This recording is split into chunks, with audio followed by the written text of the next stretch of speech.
The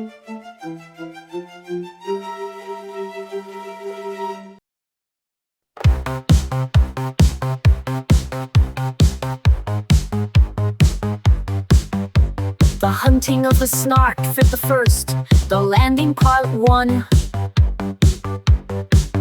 Just a place for a Snark, the bellman cried as he landed his crew with care, supporting each man on the top of the tide by a finger entwined in his hair.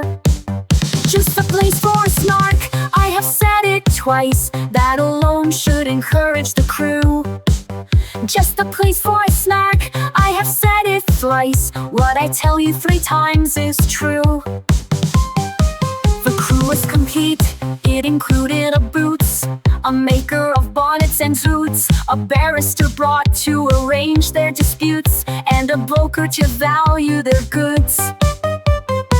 A billiard marker whose skill was immense might perhaps have won more than his share, but a banker engaged at enormous expense had the whole of their cash in his care.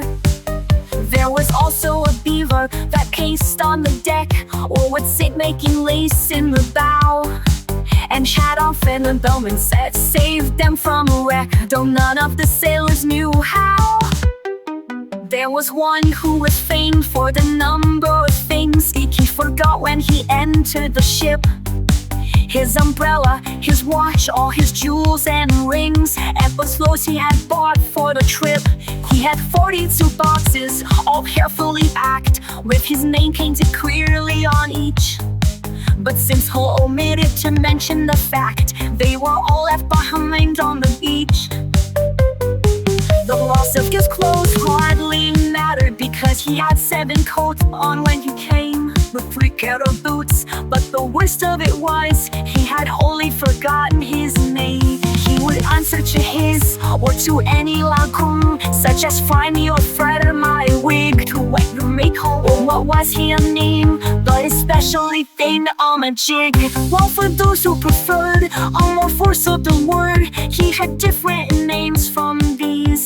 His intimate friends called him capital N's, but his enemies toasted G's. His form is ungainly, his intellect small, so the bellman would often remark, but his courage is perfect, and that after all is the thing that one needs with a Snark. He would joke with kindness, returning their stare with an impudent wag of the head.